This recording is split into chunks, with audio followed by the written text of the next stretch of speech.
Good morning from the truck. So I was at home and I made that previous video and whoops, I left my tripod at the house. Shouldn't have done that. So I was on the phone yesterday with a buddy of mine who has one of these Smok TFV8s, and he said he tried to build the build deck, and he tried to wick it, and he couldn't get it right, couldn't get it to work. Actually, what he told me was he filled it up with juice after wicking it, and all the juice poured out. Not good. We all know juice costs money, man. And the whole point of running the build deck in the TFV8 is to save the money. So, I'm going to make a quick video. I'm going to swap this thing around and play with it. And we're just doing the old balance the phone on whatever, wherever, so I can get this thing done and do the demo video on how to do this. What we've got here is my my original TFV8, my old one that I first retired and replaced with the iJoy Limitless XL because that was a far easier tank at the time to get pre-made coils for. I busted this out of retirement because I broke the glass on one of those, and I had to order some online, and found the build deck for it, and I went, you know what? I'm going to try that. So here we are, about a year some odd down the road, and I've been running this build deck now for a while, and it saves money big time. The flavor is out of this world, and you can do all kinds of different things with the coils and the batting and everything to get more flavor, and you can run way more power, and it doesn't clog up and taste burned quite as quickly. So we're going to do this. First step is you want to make sure that your juice level is a little less than half tank, and then invert your tank. This is if you want to keep the juice in it while you're working on it. And then you grab your top nut with a paper towel is usually preferable. I also keep a rag handy. Give it a little lemon twist, and then keep it inverted. Grab it by the glass, if you can get the glass to spin on the base, and unscrew.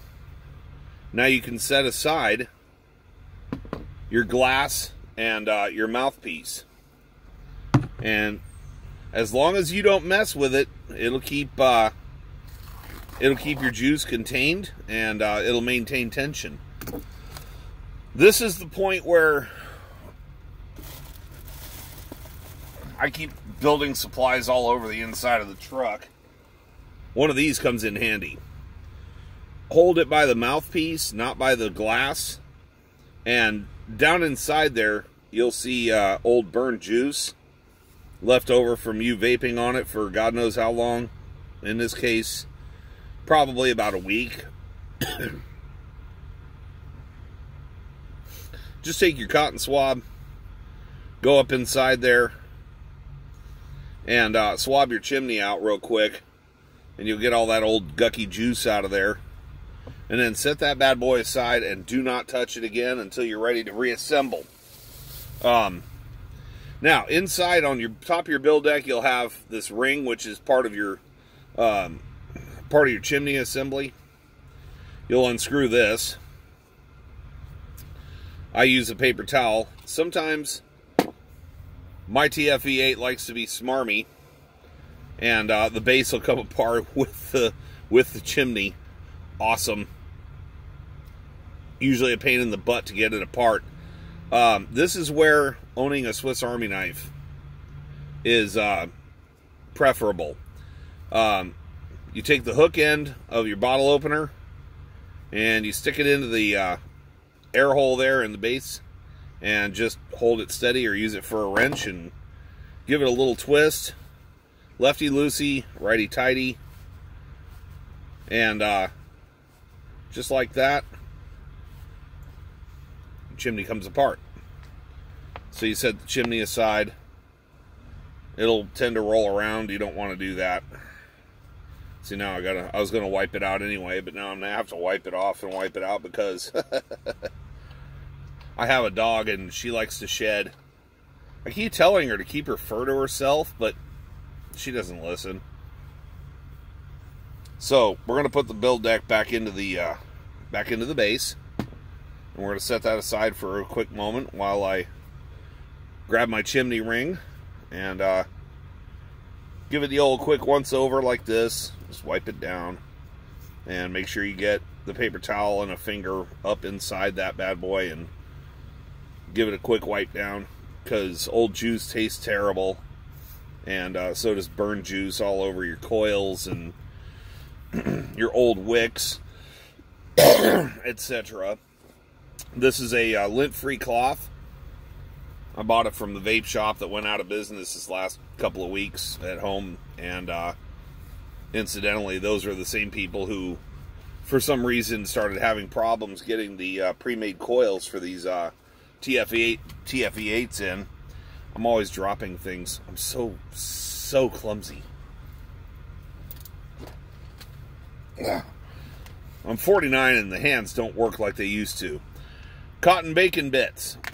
I also have the big bags, but I have a boatload of these left over from having bought Jam Monster juice back when they used to include that in the packaging. Could you please start doing that again? That would be really nice. I would appreciate it. Thanks. Just saying. This one is the blackberry flavor. That's what I've been running in there. I bought this Coil Master V3 build kit and totally love it. It's gorgeous.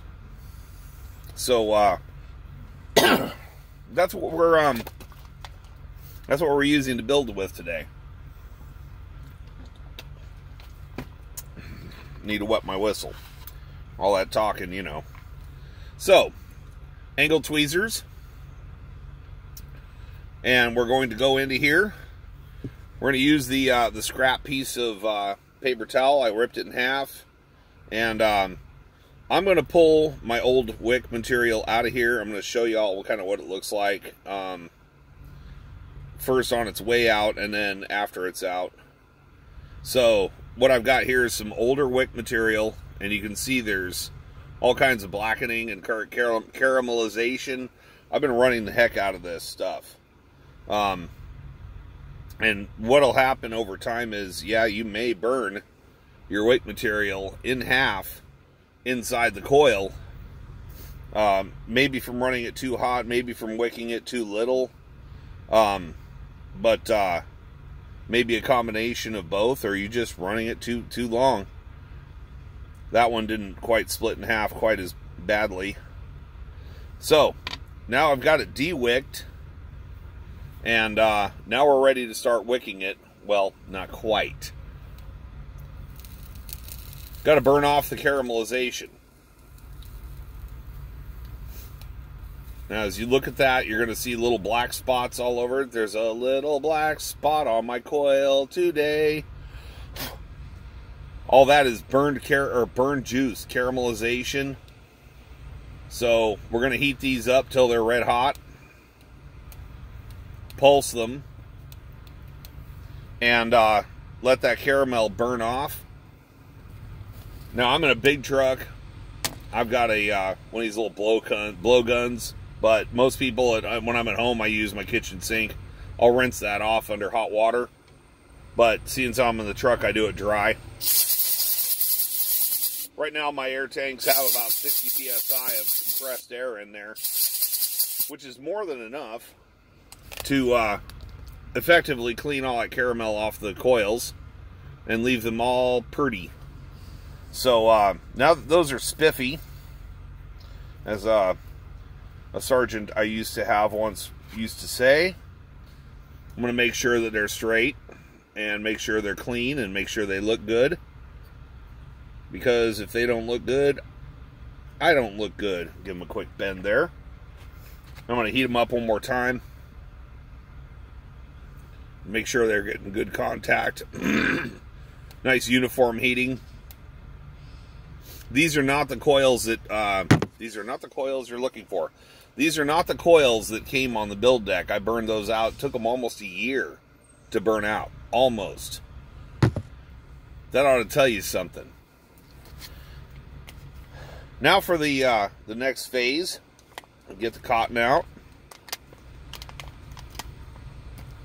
And this is the part where everybody wants to pay real close attention, because even I messed this up. Now, when we're like 2 years down the road from me starting to use these build decks, and I do screw them up. It's not all the time, but I do it. It happens. We're going to pick off some cotton here, a little bit of cotton batting. And as you see, looking at it, there's like 3 segments here that are kind of there and whatever. And I've got a segment like right here that's already pre-cut. I'm not going to use it. I'm going to put it with this other segment here that's already pre-cut. I want to do the fresh thing and let everybody see exactly how to do this and do it right. So we're going to take off this chunk right here, which is kind of not a great measure. So let's go with the cap. That's a good measure. I like that. And it's kind of thick, so I'm going to do a little bit of peeling. Go with the grain. Don't go against the grain when you're taking your cotton down. And you want to reduce that just a little bit. I like to err just a little bit on the thin side. So what we've got here is about half of that little bat of cotton. So it's nice and fluffy, but it's not thick. You don't want it thick. You want it kind of fluffy. So you're going to set that aside. We're going to take the remainder of my bulk cotton and put it over here so it's out of the way. We're going to take this and instead of doing anything silly with it, we're going to take the scissors and we're going to trim this in half. I'm going to fold it over so it folds right like that. Right over your blade.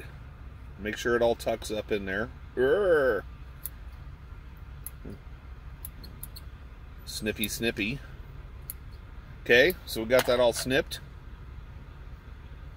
I'll get rid of that. I'll recycle that. Put that into this pile over here. You shall be recycled. So now we've got one little piece here, about half the size of a joint. I mean, oh, did I make a reference there? My bad. My parents, you know, back in the 70s. Man! So, we're going to roll just the very end of this. We're not going to roll the whole bloody works. Just the end of it. We're going to roll that up between the old fingers and get a nice point on there. Kind of like that. That's a little too fat. About like that. We're going to fit that through the coil. Gently press it up into your coil, like that. Extreme close up. Douchey cam. And then we're going to take the 45-degree tweezers, roll inside that coil, and we're going to grasp it and give it a gentle tug. Now we got a little bit protruding. You grab that sucker. That's almost too much. I've almost put too much cotton in there. I'm going to go ahead and pull some off of this because I've got just a little too much. If it's hard to push through your coil, you've got way too much cotton in there. It's okay to stuff it. It's okay to put like massive amounts in there, but if it won't fit through your coil, it won't wick. Period. If it won't roll through that piece of metal, it ain't going to let any juice through there, and you're going to wind up with a little problem. You're going to wind up with burned juice in your mouth, or burned cotton taste in your mouth, because, you know, Your build ain't wicking, dude. So let me trim that off because I don't need that excess. I feel like the wheels are coming off. So we're going to push that back into there and use the tweezers. If I can get the damn thing to stay there for a second. Stay there! And don't worry about rolling the end of it too much or screwing around with it for too long or whatever, because basically once you've got this fed through there, you're going to trim it off anyway. You're just going to cut it off. I mean, there is going to be a bit of waste here, not much, but I like to pride myself on pinching every penny here till it bleeds, till it begs me to quit pinching. So, yeah, that's even a little bit too much cotton I think I've got in there. It was hard to pull it through. You know, that's the one thing you don't want, is your cotton to be really, really hard to pull through there. You want to get that just so and not too much. So, I'm going to take just a smidgen more off. As opposed to being putting a smidgen more on. Moron. I'm a moron. Who's a moron? I'm a moron. Might even have to burn some of this excess off, just because it's clogging up my works. And the problem with getting these red hot like that is going to be feeding them again, feeding the cotton through, because now you're dealing with red hot metal that just cooled off. So let's set all this aside for a half sec and forcibly cool these.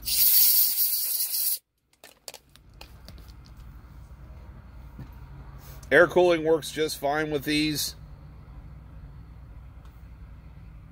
as opposed to a nuclear reactor. You don't want to air cool a nuclear reactor, as the Brits found out. Look that YouTube video up sometime. Oh, we found out too, believe me.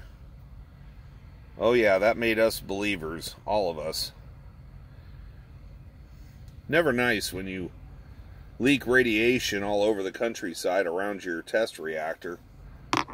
That becomes a problem quick. It's not a good way to make friends or influence people, you know? Especially when you're doing top secret little projects. What was that documentary? Oh yeah, a very British reactor or something along those lines. It was a good doc, about an hour worth. I do a lot of watching of docs. I like documentaries. I like to learn stuff.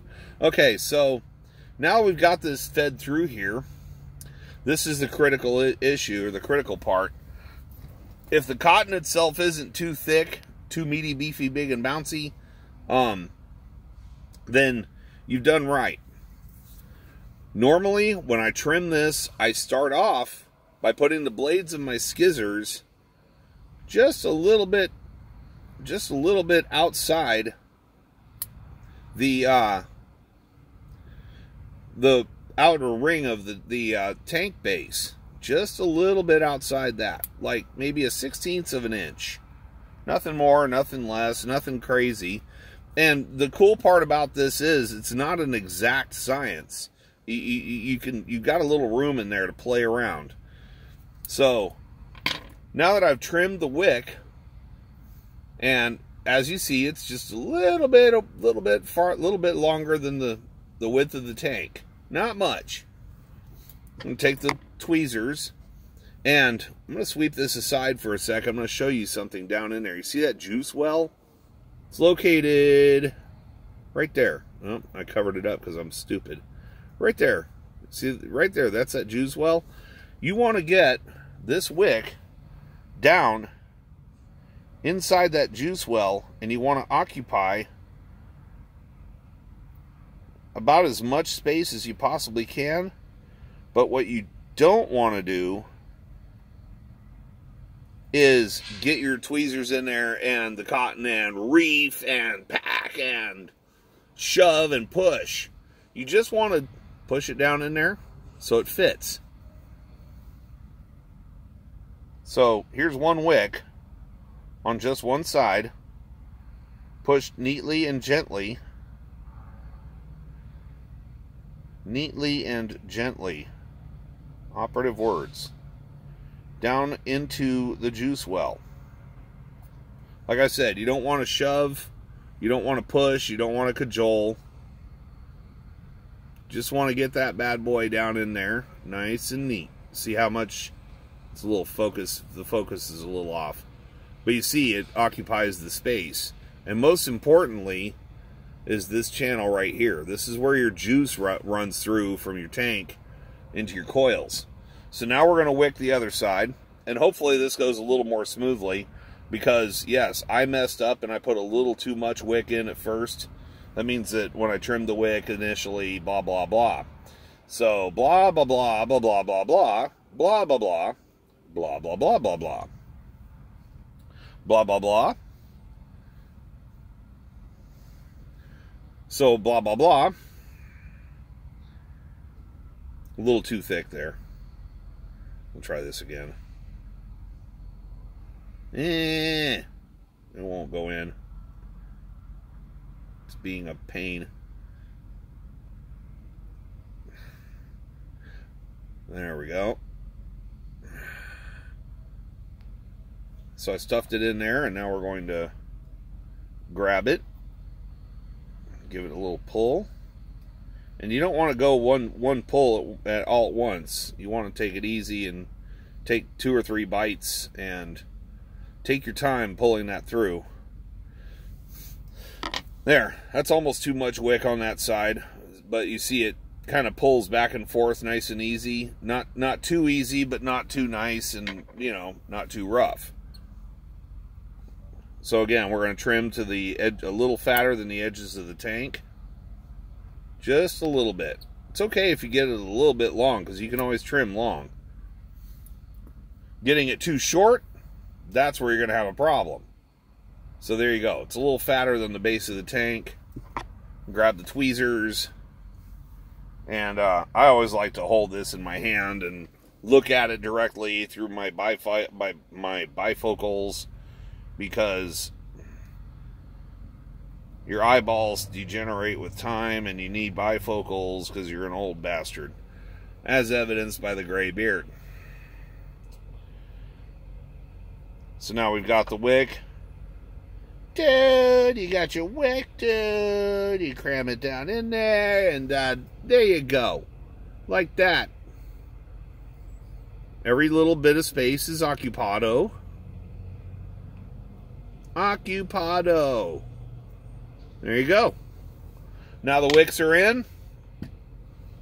We're on the downhill side of this. The video from this point is going to get shorter. Take your bottle of juice. Prime. Optimus. No, prime. Prime your wicks. Prime your coils. Start at your coils. Put a little bit of juice on your coils only. Just your coils. Don't mess with the wick. Don't get it on the wick. It doesn't matter, really. But you want to give it a good little soaking. You want to watch it soak into your wick. That'll start the priming process. And your wick will be a happy little camper. And then you hold it at an angle and you start dribbling over the end. Work your way back. Let it soak in before you invert. Invert. Work the other side. I'm watching this guy out my windshield. I don't want him to hit my truck. He's backing in across from me. So, like that. Now you got the wicks all nice and soaked. Here's where you hammer down. Go to your one post. Hammer down. Put a little dabble down in there. Get it nice and wet. This side, same thing. Hammer down. Put a nice big dabble down in there. You want to get those juice wells kind of wet. Now that you got this thing nice and soaked, give it a little extra. Because we all know, when working with this kind of thing, extra never hurts. This is the point behind this. Once the cotton, once your wicks are down inside your juice wells, there's all kinds of space down in there that needs to be filled in. This is where everybody likes to screw up. Well, they don't like to necessarily, they just screw up. You fill that area up with juice.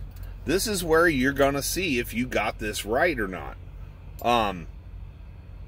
The cotton down inside that juice well is going to swell up with all that nice, lovely, yummy juice down in there. So, now that you've got this part back together, or back and done and wicked and ready to rock, put the ring in place. Don't cross-thread it. Never get in too much of a hurry doing this.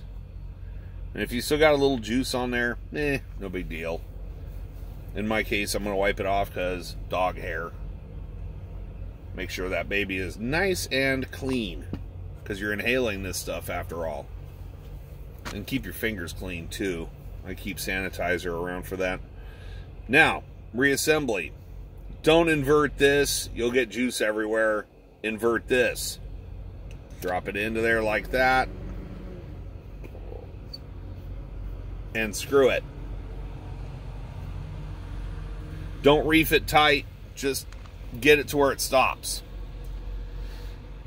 The juice you had in there is going to run down when you turn this thing right side up.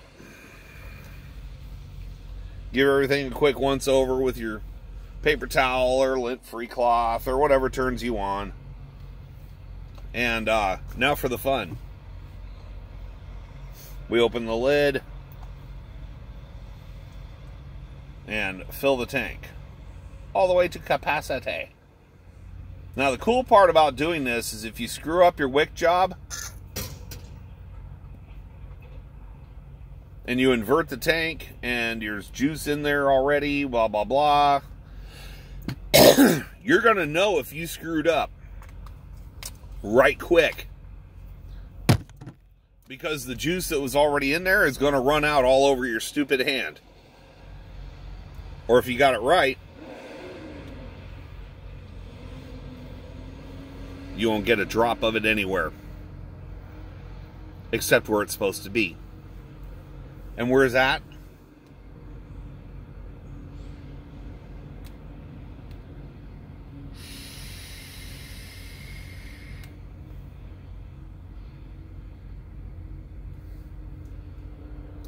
Right there. Freshly wicked. Tasting wonderful. Blackberries!